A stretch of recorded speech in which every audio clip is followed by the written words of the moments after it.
How long have you been in Dubai? Okay.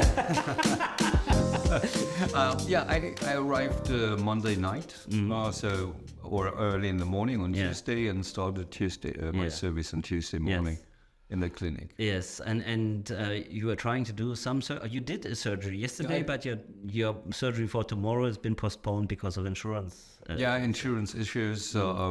This is something that happens frequently. So surgeries with clear indications. For example, tomorrow there's a young patient with a hernia which hurts. So there is, and they leave him in pain. They not only in pain. So if you have an incarceration, then this can be life-threatening, and then you have a big surgery, big abdominal surgery, and without you have a small procedure, takes 1 hour, and everything goes smoothly. If you wait too long, if you have an incarceration, then you lose some of the gut. Then you have to open up the tummy. You need ICU ward, 14 days in the hospital, and so you can cause many complications and problems if you wait too long. And this is only because somebody does not understand at the insurance company that this is an urgent case. This is an emergency case, and we have to wait for the stamp for many days, which is not necessary. No, I think they have actually the facility to offer a emergency approval for that. But anyway, you're a visiting doctor here in Dubai. You came in on Monday, and you're staying until Monday, or until Monday? Yes. So because you work also in your home country, which is far away, and you travel long hours to come here and see your patients here. And which field is it that you're working in? So I'm urologist and andrologist. This is the case with kidneys, ureter, bladder, prostate, and the opposite of the gynecologist, so the gynecologist for males. Although you would probably also see females, Yes, of course. So females also have kidney stones, bladder problems. Yes, of course. But then on the other side, the special issues that occur with hormones, with functions of prostate, of testicles, sperms, and sperm construction, and this is something very specialized that you're doing for male. We know each other for many years now. I think it must be 10 years. At least 10 longer years. Than 10 years. Longer. So yes. I and started I know my career. We met also in your home in Vienna. No, not in Vienna. In Kitzbühel in Austria. You're an Austrian child, but you studied actually also in the same university as I studied in Münster. That's right. Middle North Germany. It's funny that we never met there. And then it took you to Kitzbühel, where you met your lovely wife, and you have a big family there, and you have a wonderful place where you stay. It's an amazing paradise place where you're staying, actually, where you're from. And still you're coming regularly to Dubai since so many years. Yes. And that's how we met. And I was always fascinated by the things that you told me about, because you went beyond the normal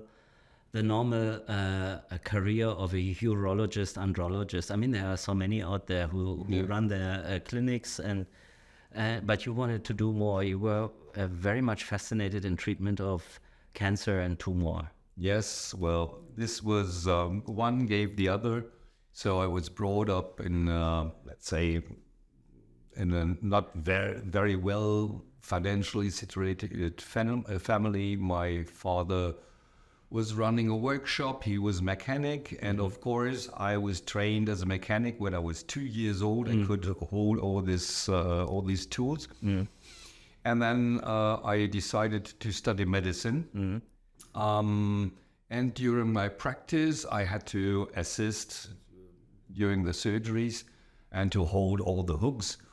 And then I said, okay, this can be done by a piece of steel, even better than me. And then I constructed something for opening up the wound. This became the most popular wound care system during surgeries in Europe. Ah, really? They still sell it by B. Braun Medical and Escola. Wow. And this was my entrance into the general surgery clinic in Münster. Yeah, so I was trained as a general surgeon, did colorectal surgery, thorax, plastic hands, emergency surgery. So it was all in one building, and this was one department. Yeah. We also did liver and kidney transplantation. Did you meet Professor Clemens? Yes. Yeah? Yeah. I met him there as well, yeah. And then later he went to Osnabrück, I think. Yeah, that's right. Yeah. So, and during that time, my colleague was very occupied also in science, and he was running the scientific immunological lab of the surgery clinic. And of course, because he had to perform all the surgeries, he asked me, okay, Ralf, can you go to the lab and feed the cells? And then, yes, I started my career in the lab too. And over many years, I was doing research in immunology, tumor, cancer immunology. And then I got stuck there. And the only tumor that was so defined at that time was prostate cancer. Interesting. And I was interested in urology too. Even before I went to surgery. So I finished my general surgeon. And afterwards there was suddenly a space for me in urology. So I switched to urology and did my complete training for urology specialist. And during all that time, I have been in the immunological or in the research lab and was trained with many techniques like PCR techniques, like flow cytometry, and so yes, and that is something that I kept on. So, and then I met my wife near Innsbruck in Tyrol. And I applied in Tyrol, and it was about, let's say, 5-10 minutes time. I came there, said, hello, you are Ralf from Münster, Austria? Yes.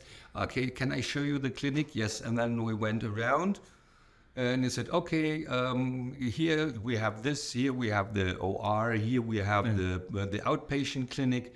And then he said, oh, Sister Mary, hi. Can I introduce you to your new colleague, Ralf? I said, whoops, I thought this. I thought this is an interview, and they introduced me to everybody. So that was very funny. I have been there for about 5 years, and then I got a phone call. Are you interested to do your professorship in Vienna? I said, okay. It only takes 1 or 2 years. And then with all the scientific papers and all the work you did, it shouldn't last longer than 2 years. At the end, I've been there in the AKH, in the biggest hospital in Europe for more than 10 years. And as a senior doctor with 20 training doctors underneath, with your own ward and deputy chief. So, yes, running a university clinic. So for everybody who's listening, so this is Professor Dr. Ralf Herwig, a world-renowned urologist and andrologist, and specialist in oncology, you can say, or immunology, oncology. Yes, this is my and he research field. did not develop surgical tools in his beginning of his career, but he also developed a few, I could say not only supplement, but let's say. We started in 2000. We started with a real infusion, an anti-cancer infusion. That was scientifically proven. We did double-blind, randomized, placebo-controlled trials, and I started from the. I need to interrupt you here. Double-blind, randomized, placebo-controlled trials is actually. When you look at trials that are done in medical field or in any field that should prove something, it's the top of the top proof. Yeah, it's the highest level of a trial. Yeah, yes. So that is exactly in evidence-based medicine. We have this kind of pyramid, which is the strongest evidence. Of course, there is reviews and meta-analysis, which is the top level. But from study side, it is the highest level that you can reach. And the most expensive also. And time-consuming. Yeah. And yes, that's right. This is where the real scientific work takes place. But if you have done that a few times and did this kind of scientific research with highest level in a very established and honored university clinic for more than 20 years. And as a senior doctor. So I think I have seen a few things. And then there we developed some things, especially this anti-cancer infusion. But it was big problem to get the good results that you can achieve at the university to get it into, let's say, into a product, into a medication for patients. Because you have these issues of these financial issues. Yes. So somebody from the industry has to be interested, and in Europe it is extremely expensive if you want to go through the legal medical documentations. Why do you think that is? I think this started in the year 2004, where they put more and more, let's say, hints into the regulations. So they took away the doctor's own studies from the ethical approval. Yes. So at the moment, if you look at the documentation, you have to have a sponsor. So you have to have somebody who is paying for it. Yeah. And before, it could be a doctor's own research at the university. So a professor could do his own research and bring it up and to a special level. This is not possible anymore. I think the research, correct me if I'm wrong, but I have the feeling that research is hijacked. A little bit like under the umbrella of evidence-based. Yes. The rules and regulations are so difficult to keep or to follow that only a few centers or that actually only a few people are able to do. Yeah, before a doctor in his doctor's office couldn't do his own studies and see, when he has seen his patients, he could review his outcomes, his outcomes, his documentations, and see what happened with the patient, who got this, who got that. This is not possible anymore. So research and evidence-based is more shifted to only university clinics, which is in part not bad, but in part it excludes all the very hard-working and intelligent doctors in the world. So this is one aspect, and the second aspect is, of course, if you're not earning very good at the university, it is more for honor than for money. Then don't want to pay for your own research.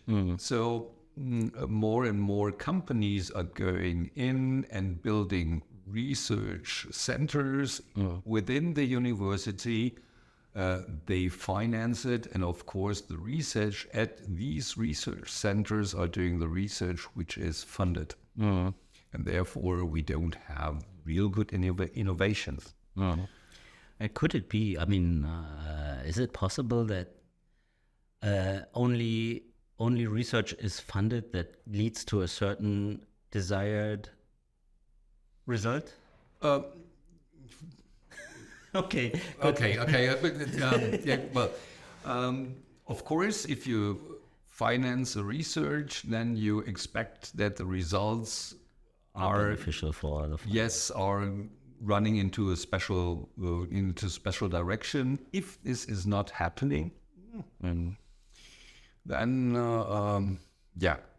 Although actually often also negative results or supposedly negative results are of equal value for all the doctors to know. Yeah. Yes, of course, and they should be published, but they are not published or not published as frequent as it should, because also the research journals and everybody wants to have the big goal, and they're cherry picking, and therefore negative results you find very rarely. They are all. I remember when we first met and you told me about your research. I was so thrilled by the findings that you had with and the achievements that you got with some of your research. That was really amazing. Please tell us more about that. What do you mean? You told me of a few cases. There was one case with, let's say, with cancer that was basically like we call terminal. That where you would think nothing could help them anymore. They had gone through their chemotherapy, through their surgeries or not surgeries. Palliative surgeries were planned, annus praetor, for example, and the floor of the pelvis was completely incarcerated, and then you injected a substance for that one lady, and the tumor. And the tumor was shrinking away. Was shrinking, and this was based on a, let's say, not biological trick. So we have our biochemistry pathways, which are within every cell since many 100,000 years. So these principles are inside, and if they are not working properly, then you can establish a cancer. And what has been proven in 2019, some guys now got the Nobel Prize for it. And Professor Warburg in the 1930s got a Nobel Prize for it. So the principles are quite known, but nobody really pushed that. And what we did is we are filling in the substances that are needed to optimize the biological cycle of regeneration and repair mechanisms. So sometimes you have this repair mechanisms, but the cell does not have enough energy, and then it runs into a cancer cycle. And if you put in enough energy with the right substance, which is an absolutely natural ingredient, then you can convert it. And we have proven that in many scientific papers. And on the other hand, it kills cancer cells. And the third thing is it enhances your immune system. I don't understand. So you give the tumor cell the energy? No. The trick is, this is the biological trick. The tumor cell is running the cycle until the substance occurs. And is not going further. And the other cell is processing this substance and is doing building energy out of it. Then this substance is accumulating in tumor cells, and they have to get rid of it. So if you give it from outside, they can't get rid of it. The pH level inside the cell is dropping down, and then you split the energy cycle. Because the substances who are transporting the energy, NADPH or ATP, these substances are disrupted. And then it stops, the energy cycle of the tumor cells stops immediately. And on the other hand, any other normal working cell is supplied. Because what does the normal working cell, what does it different to the tumor cell? That it can... The next step from alpha-ketoglutarate to produce NADPH is energy consuming. And this is something a tumor cell is not doing. So they don't put in energy to get more energy. They just take what they get. And therefore, this substance is accumulating. Interesting. In the 1930s, there were some very good scientific papers who described exactly the accumulation of alpha-ketoglutarate in the blood in cancer patients. But nobody really took any action because, of course, 1930s, and then the Second World War came, and that information was lost. So you continued on this path then? Yes, and I met a very good friend who was very involved in that, and we got our first patent about it. And later I met with my other friend, who is now the partner in our little company, and he is biochemist, and he could also explain many things about it, and we did a lot of research and applied this, let's say, more or less harmless substance, no side effects. The only side effect that occurs is you have 15% more power in the muscle and in the brain. That's it. Which is actually good. Huh? Which is actually much better than any energy drink. Yes, but you don't get pain, no hair loss, nothing, no real side effect. You're feeling good, your mood is getting better, your energy level is getting better, and what has been shown now even in Nature, in the one of the highest scientific papers, it is life prolonging. Oh, really? Yes. It prolongs lifespan in mice experiments, and you could show it now. They showed it now with DNA methylation in humans. So after taking it, the methylation shows you're biologically you're 8 years younger than the year before. Oh. Amazing. This is cool. This is cool. Are you taking it? Are you taking it? You're sure.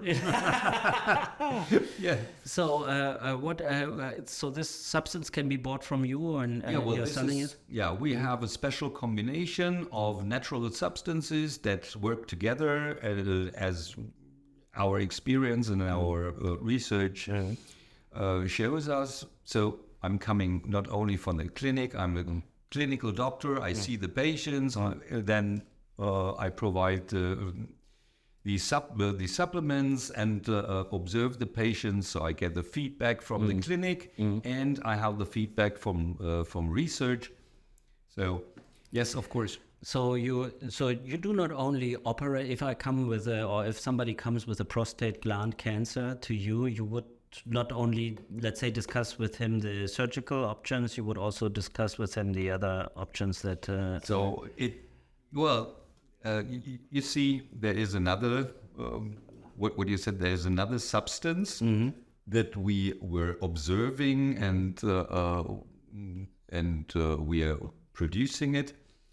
And I have some experimental cases. So before you go to ethical committee, clinical studies. Okay, so sorry that I interrupt you. So what you were referring to was the alpha-ketoglutarate, the mix of alpha-ketoglutarate with other substances. This is something. This is not only, this was proven in prostate cancer. This was a double-blind placebo-controlled trial.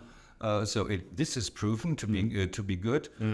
It was originally as an infusion, but it is as good as you when you drink it. Yes. So it can be ordered online from your company, and it's called Alpha H, correct? Alpha H 2+. Alpha H 2+. Yeah. So that's the better Alpha H. Yeah. Cool. Very good. Yeah. And that makes you just to summarize this for our audience who doesn't know too much about this, or most likely. So if you order that product, you will, if you have a cancer, you will support the dying of the cancer cells, as well as you will get smarter and you will live longer. Yeah. Well. This is the complicated thing to explain. Yeah. Because if you have a normal pharmaceutical product, you have one indication or you have one reason why you take it, and then you have some side effects. Yeah. What we are doing is a completely different thing. We are using our inside regeneration systems and feed them to the max. Yeah. To self-repair, and this works. Amazing. Yeah. So if I take that, it will also protect me, especially from the many little cancers that every day occur in the body. Not only many little cancers, you have so many things to repair, mainly. So sometimes you have liver problems. How is the liver restored? How do you recover the liver? You need the same substance. Either you eat something and then it splits, and then you deliver it to the liver where it is converted, or you directly feed it. So liver, brain, we even give it to our autistic kids. We have a special combination with special other insights to support autistic kids with it. With diabetic patients, weight loss. This is everywhere. Everywhere where you have something to repair and restore, you can use it. Sometimes you need higher dosages. For example, if you have a patient with cancer or perioperative or after trauma in regeneration, then you need a little bit more, and then you step down gradually to... I don't know if you remember, my sister... she ordered it from you for her husband. Most likely you don't remember. I connected her with you. Maybe she didn't even connect with you directly, but through your website, and she ordered a huge amount of your footage. And her husband went totally better. He got through everything, but he got also the regular therapy for his prostate gland cancer. And so that went well. And then I spoke with her on the phone a few days ago because it was her birthday. Hello, Petra. Happy birthday again. And she told me that unfortunately her lovely dog, her family dog, expired. Yeah, the dog is a big dog, and it's a Rhodesian Ridgeback, and they don't live longer than 10 years. And so she was at the end and had a huge tumor. And then the veterinarian, she wanted to euthanize the dog, and the family could not say yes to that, and my sister gave the dog the rest that she had from the Alpha H. She fed it, and then she went again to the veterinarian, and the tumor shrunk. Didn't grow anymore, and shrunk, and the veterinarian was totally surprised. Cool. And so the dog could live a few weeks longer, than planned, and without pain and with better condition. Yeah. She wanted to tell me this. She said, Marc, I need to tell you something about this alpha age that it just comes to my mind when you tell me this. Yeah, and you see, the good thing is you can combine it with any other therapy, so you don't have to block or to postpone any other, let's say, classical therapy. Even under chemotherapy, you don't have this hair loss, this vomiting, because you're repairing on one side with the chemotherapy. You want to destroy something, and of course you have side effects, and then you can cope the side effects and take it additionally. So there is no limitation to other treatments. But the side effects, are they not wanted by those who give chemotherapy? I mean, one professor once told me, it's actually necessary that we have these side effects, because if we wouldn't have them, then also the tumor cells would not suffer from the chemotherapy. Yeah, there are some interesting things for example, in chemotherapy. Chemotherapy is always 5 days. Yeah. And then 2 days off. Yeah. Of course, because the tumor also wants to have his weekend off. Yeah. Yeah, really? of course. Well, there are 2 days off. Why? Why? Because nobody's working. Yeah, well, because nobody's in the clinic to give you the chemotherapy. Yeah, so. Then, of course, hair loss and vomiting is not scaring the tumor. The tumor has eyes, but the patient, of course, is suffering from side effects that can be lowered, and it makes it easier, and you have more success with the chemotherapy, and you don't have this drop of leukocytes. Yeah, yeah. This is all. Yeah, and all these things have been proven. Yeah, and even before and after surgery. Yeah. So we had this study where we investigated the outcome. One group did not get anything; they got placebo, and the second group got alpha H 10 days before they took out half a lung for lung cancer. Oh, really? Yeah. Okay. And the outcome was 15 to 20% more power, vital power, 6 days less in hospital, 1.5 days less ICU ward, less bleeding, less infections. And this is just the simple addition of a supplement. So the patients had a much better outcome just by taking it perioperatively. I think the mood of a patient plays anyway a big role. Yeah, it does. And also what we know from anti-aging research is that the lifespan of a human depends also on the will of the person to be alive. Yeah. So if you don't want to be alive, you're going to die. Yeah, that's what happens. Yeah, well, if you give up, then the whole body is giving up with you. Yes. And to keep a patient in a good mood is very essential for treatment outcome. I believe that.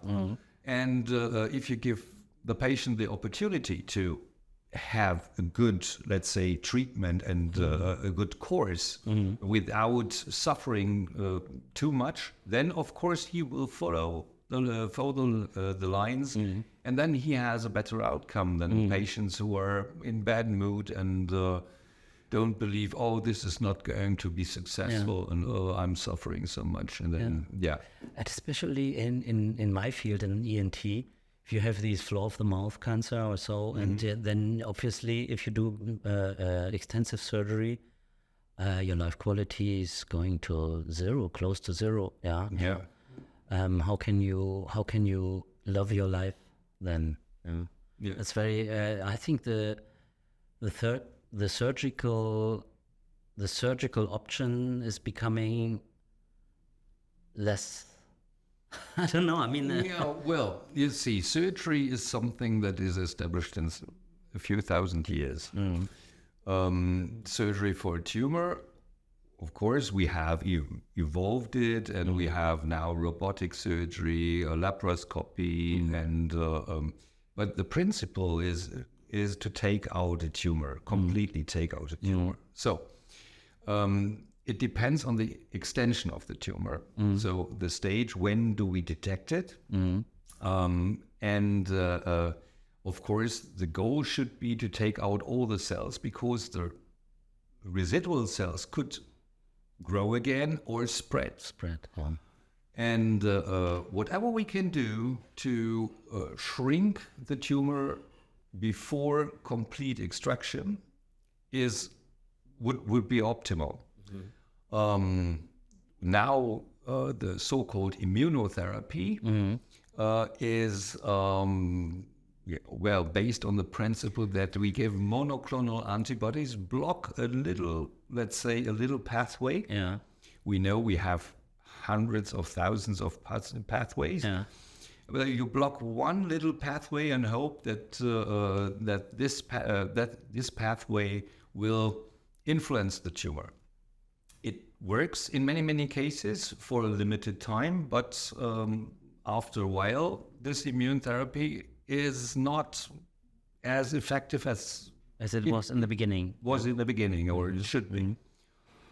And then, of course, you have the combination. You have radiotherapy, you have chemotherapy, you have this monoclonal antibody that are linked to chemotherapy. Yeah, this is linked to and you have surgery. Yeah.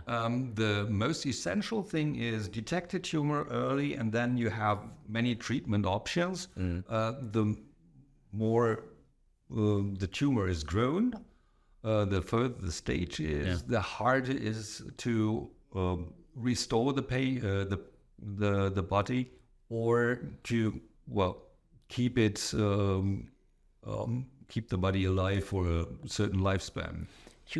You mentioned this the antibody therapy. I think this is very popular in breast cancer. There are a few subtypes of breast cancer that relate to certain monoclonal antibody or immunotherapies. Yeah.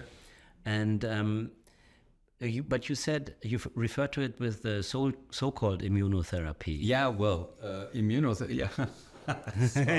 Sorry. You know what I want to when I came up with immunology in surgery, all my colleagues said, "Oh, you're crazy. Yeah. We have a knife. We don't need immunotherapy." Yeah. And when even the immunologists at that stage, and this is 20 years ago, when I explained them, okay, immunology was something for infections. Yeah. And when I said, okay, the mechanisms in infections and in cancers are not the same, but they are equal or comparable. Yeah. They said, you're crazy. Yeah. So oncologist is something who's dealing with chemotherapy. They did not ever think about immunotherapy. And when I came up with that, my first presentations, they were laughing at me. Yeah, now it is standard. It only takes 20 years in many cases, 15 to 20 years from research until it is standard in treatment in the clinic. Yeah, and if you look at this inflammation and let's say oncology tumor, a mosquito bite or is an inflammation, and it is actually, we learned in basic medicine, tumor, calor, rubor, and everybody was shocked. What, tumor? And then the professor tells us tumor is everything that is big. Yeah, bigger than normal. It does not belong there. Yeah. Yes. That doesn't mean that it's bad. So you have this tumor on the skin from the mosquito bite, but nobody would get the idea and take a knife and cut it out. No. Yeah. So you would do something on the immunological way. Yes, to calm down the inflammation. This is what you're doing. And before we had all these other substances, we were using cortisone just to block the immune reaction. Yeah. But there was even now, there was no way, or is no way, how you can steer the immune system. Yeah. You also, you always say you have to support your immune system. You take vitamin C, you take vitamin D, you take vitamin Good D. sleep. You support your immune system. But nobody exactly has an idea how you, or how nature is steering the whole system. And that means that the system is more than only one reaction that you block. I can tell you later because we did lots of research about it. But I mean, for our audience to know, we have basically 3 levels of immunity. First is the skin that basically fights off already 99.9% of everything, or the mucosa and the inside. And then the second is our white blood cell system with all the macrophages and the lymphocytes and so on. And then the third one is the specific immune system, which you try to mimic with immunotherapy. Basically, you make some kind of specific artificial immune system against the tumor.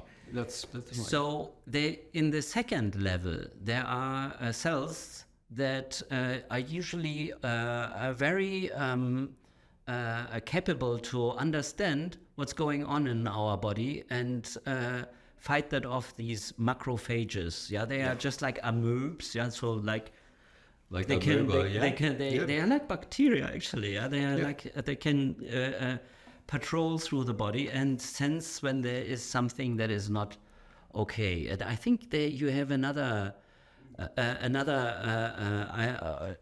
treatment developed.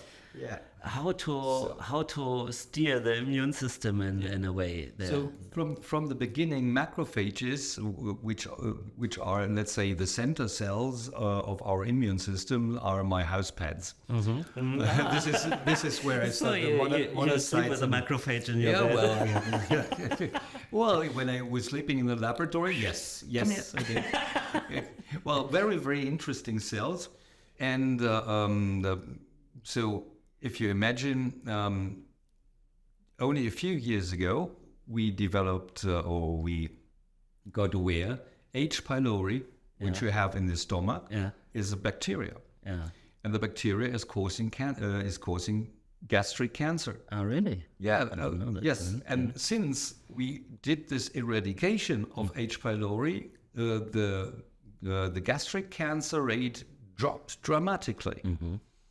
Now in women, colon cancer, there is a special virus. This is a virus infection, chronic virus infection with special viruses that cause the cancer. So we have a connection between immunology and between infection and cancer. So long-term infection can lead to cancer.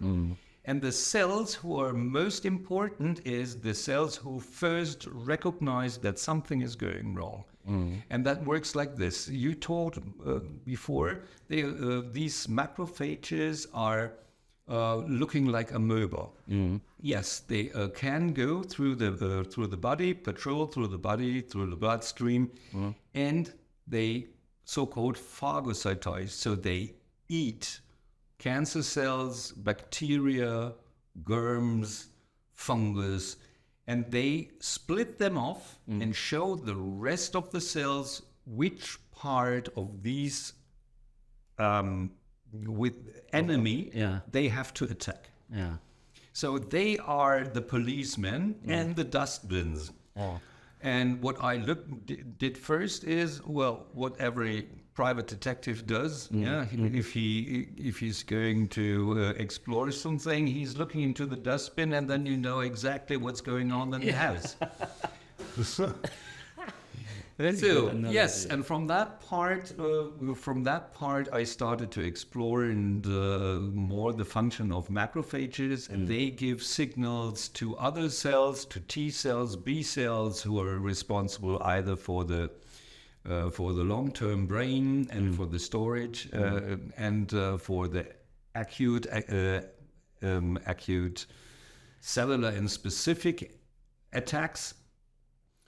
And up to now, it was absolutely unclear how vitamin D is first distributed throughout the body and how vitamin D, for example, is distributed into immune cells. How do you know how vitamin D is? No, I thought it's with zinc somehow. The zinc level has or some kind of channels, membrane channels that are zinc related. So first of all, vitamin D is not a vitamin. A vitamin is vit, amine. So this is an amine structure that is vital for us because we can't produce it. Yes. So like vitamin C, we can't produce it. Yeah. We have to take it in. Yeah. And the vitamin D has no amine structure, and we can produce it ourselves. Yeah. And it works a little bit like, it works mainly as a hormone if it is in action. Yeah. But until the vitamin D is reaching the level that is acting, you have different transport stages in between. And what you should know is vitamin D is produced in the skin with sunlight from cholesterol. Yeah, it's a cholecalciferol, yeah? Yeah, cholecalciferol is the transport form from the liver inside. But it is converted from cholesterol. So you need to eat a lot of cholesterol, actually, to get good vitamin. No. What are we doing? So to prevent skin cancer, we are covering and we put on sun protection factor 30. So we cannot convert cholesterol to vitamin D. On one hand, we have to take vitamin D. On the other hand, we have to lower cholesterol. So, okay, good. Now you tell me the answer, how to solve the problem. Yeah, go to the sunlight. Yeah, well, twice a week, 5 minutes is sufficient. I listened to talks of Professor Spitzer. Yeah, you know him? Yeah. He's the big protagonist for vitamin D. Yes. And he, I mean, if you want to go further into this, he says basically we are not living the lifestyle that we should live, and that's why we all have to supplement the vitamin D. Yeah, because we are and he says, if I'm right, we need to in the winter time more than 5,000 units a day or so. Yeah. But the question or the point, what he's not answering is, why do we need it? How does it go to action? And how is it distributed? You know, so taking vitamin D here by mouth does not mean that it will occur in the bloodstream. Yeah. Vitamin D is a lipid. Yeah. So if you take vitamin D, for example, like this, without any lipid surface around, without milk, yogurt, or something like that, only part of it will occur in the bloodstream. Yeah. Then in the bloodstream, how is a fat distributed in a watery liquid like blood? So you have to bind it to a special protein. Okay, Ralf, can I just want to make maybe an editing break here. Okay. Yeah? Okay. I was thinking, actually, this is far too much information now for our audience. And would you like to do a second? Yes, of course. Second talk about this. Yes. That we talk about this stuff. But I wanted to come just to the macrophage activation, Immuno-D. But that's also vitamin D. You wanted to go there as well. Well, we will. We can do that in a special special second session where I can explain it a little bit more. Yeah. So to make the long story, let me just make one flap. Yeah. Okay. To make the long story short, Immuno-D at the end is the starting button of immune cells, of macrophages and T cells. Vitamin D. Now, Immuno-D is a combination of a protein which is a little bit modified and containing vitamin D. So the vitamin D receptor to make the action is inside the cell. It's not outside. It is inside. So the vitamin D has to go inside. It is next to the core. And for example, in special infections, you have an upregulation of 2,500 gene reactions and a downregulation of 1,500 genes in infections if you supply vitamin D. So you have more than 3,500 different reactions on vitamin D inside the cell. This is absolutely cool. This is brand new, and this is something that my colleagues found out in Milan at the European Institute for Oncology, and they made part of our research. So in simple words, if we look at a cell and the cell gets, let's say, triggered or somehow switched on by vitamin D, then this cell downregulates a huge number of reactions and upregulates a huge number of reactions, and it's so many we don't know exactly what kind of we know some of some of these effects. Yes, we even have names for it, but obviously we are not able to influence this whole system without using our natural, let's say, our natural pathways. But the impact is huge. The impact is massive. It is really massive. And it's a beneficial impact. Yes, it is, because this is our immune system. This immune system is with us and trained with us and evolved with human beings since millions of years. So this is our defense system. It works. The only thing is sometimes it is not working properly, not as it should be, because germs or cancer cells also have defense systems to inactivate your immune system. Then you can eat vitamin D as long as you like.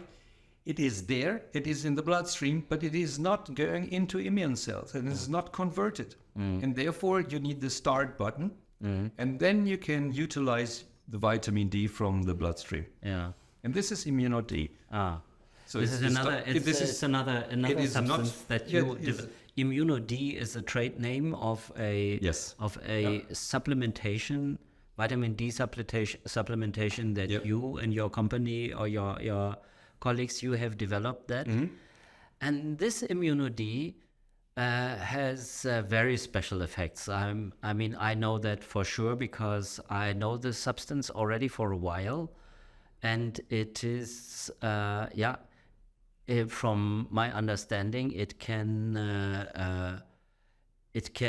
enable your body to understand where your body has bad cancerous cells and fight them. Yeah, that's right. So if you see a normal tumor environment, you have the tumor cells and you have the so-called tumor infiltrating lymphocytes, which are immune cells invading the tumor, but they are lying around and do nothing. Why? Why do they not? Because the tumor is able to release substances to inactivate these cells, to tell the your own immune cells, oh, I'm harmless and you don't have to attack me.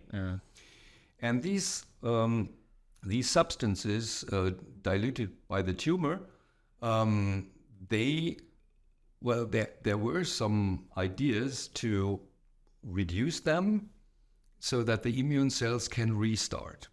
So our goal is we come from the other side. We override the signal, don't fight against me. We are just kicking in the ass and say, do your work and attack. And this is the Immuno-D. Immuno-D is the start button, and then the immune cell is getting aware, is alarmed, and is going around, and then starts to attack tumor cells, and afterwards the whole cascade can follow. So then the macrophage reveals the dustbin, and the cells look in the dustbin and see this is what we have. Yes, to attack. this is what we have, and then all the other cells are following. This is how it works. Yeah, Amazing. but you see, the typical German or Austrian winter, when you have minus 20, minus 30 degrees, minus 20 degrees, you hop into your car, try to start, and it's not working. So sometimes you have to press the start button a few times until the choker, and have to start the system a few times because, of course, the tumor is defeating even this overriding and tries to calm down the cells. So you kick them, and then you wait for 2 days and kick them again until the immune cascade is starting. And then you can utilize your normal vitamin D. So Immuno-D is not something to substitute your vitamin D level. It is specialized ignition for immune reactions. But you need to also keep your your vitamin D levels high. Yeah, that's right. Because this is the storage, okay, where your vitamin D is coming from. But sometimes there is no ignition. And then if you have enough fuel in your tank, it's okay. If you have ammunition in your tank, okay. But if you can't shoot, if you don't have gunpowder, or if the motor is not running, the tank is not rolling. It's not shooting. It's really amazing. Yes, and this is what Immuno-D is. It keeps it starts the motor to run. And if the motor is running, then you can take the fuel and make motion out of it. That's amazing. That's amazing, Ralf. It was really amazing to talk with you about this topic, and I hope to have you here again, and then we can go further into this and maybe present some cases or talk about some cases where this treatment was applied. And so far, actually, we put the link how people can contact your company, which is based in Austria, and or contact you in Austria, in Austria and Germany, and in Munich. And in Munich, yes. And all over the world, that people can get your treatment and can try it, and it has no harm. So there's no serious side effect that has ever been reported. So, but I would really wish to talk with you again. I mean, I hope we can do this as soon as possible. Pleasure. Maybe we can make a series, you and me together, talking about all the topics of medicine. It's really interesting. I'm absolutely all right. And of course, we can do that. Yeah. So thank you, Ralf, and greetings. Do you want to greet? I greet all my family followers. All right. Good. So. Thank you very much. Thanks a lot. Thank you. Bye.